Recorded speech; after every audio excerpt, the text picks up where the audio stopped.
and we won't have to cry no more.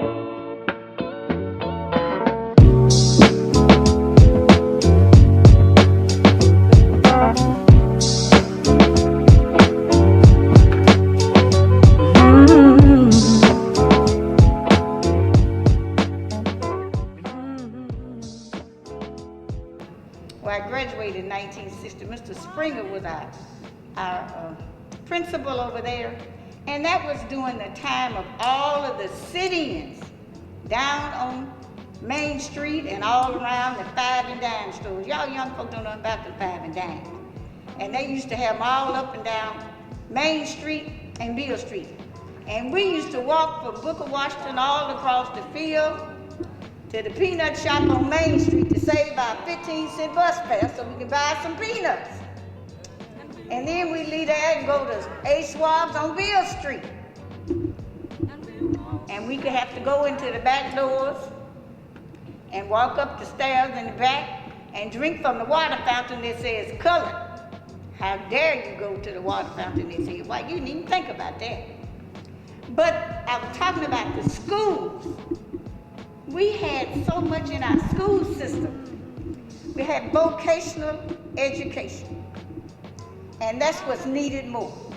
We took cosmetology, young men took brick masonry, they did carpentry, they did auto repairs, they did home economics. And when you left school, you were prepared. If you wanted to go to college, you could. But if you didn't go, you would be educated enough where you could get you a job and make a living for yourself. The thing that stuck with me the most and the class that I disliked the most was the one that ended up preparing me for life skills. I didn't like to sew because my grandmama sewed. And she had me down on the foot of the machine pedaling while she sewed. I didn't understand at the time her legs bothered her.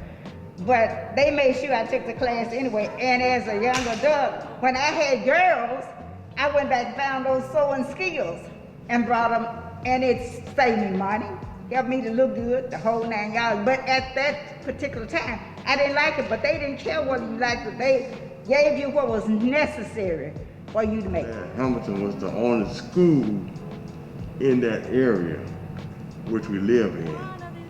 And the teachers there motivate us to be somebody. Yes. And they had a lot of different curriculums that we can involve ourselves in. They had workshop, they had home economics, and they had where you could build furniture and everything and all that. So I mean, they had it going on, you know, and do something with your hands. But it was very rewarding school to attend, you know, and everybody knew each other. And that's the main thing is that it was a community school. They have a tendency to whatever they see in the media, they think that's okay. But you have to let them know that there are some things, and I hate to bring race and poor in, I hate to bring it in, but it's a fact of life. As I told my sons, way back in the day, I said, if the police officer stopped you, and even if you hadn't did anything wrong, you still say, yes, sir, no, sir, let them see your hand. I said, it's better for them to give you a ticket than for them to beat you on the head. And I said, and if they shoot you, they don't know your name. I said, I'm telling you this because I love you. And they said some of the same things that young people saying now. Mama, that was back in the day. No, it's not. It is here now. It's a reality. Yeah. They need to know that they're going to be subject to somebody's rules no matter where you go in life. Somebody is going to have authority over you. You know, just play your hand. Just play your hand. You know, and deal with what you got. Just deal with what you got now. And just like the songwriter said, this too shall pass.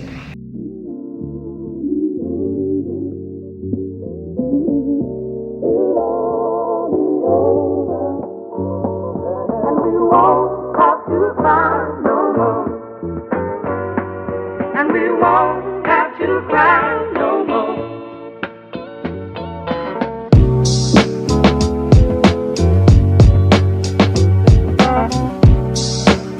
Our history, which is recorded in the Memphis Library, about us being the first church built by blacks for blacks in slavery. There are things that we are first in now, have been and continue to be, such as our church has always shown leadership for helping human beings, especially black, poor, homeless, and those in need of education, school, training, and transportation for a job. Before there was a Memphis Union Mission, our church was. Before there was a war on poverty, our church was. Before there was a Memphis Urban League, our church was. Our church has always been at the forefront of freedom from slavery until this present day, and we are still striving and to develop many great gifts and influences throughout our church. We couldn't go anywhere because there were tanks all around us. And when they did decide to march, and even though it never dawned on me to not come to work, not come to church, not bring the church, it didn't dawn on me. And when they said he was shot and they was hitting on the doors and everything, I just knew that, you know, the children and I were going to be hurt, but they didn't bother. After they banked, so someone told them the church wasn't open. And looking from the outside of our church, you can't always tell whether it's open or closed, and so that was a blessing. We suffered so that our children could have a better life. And we didn't really consider it suffering. We just did what we had to do so that our children could have a better life. And if our children would stop and think about that today, that they take advantage of the opportunities that they have to make lives better for themselves.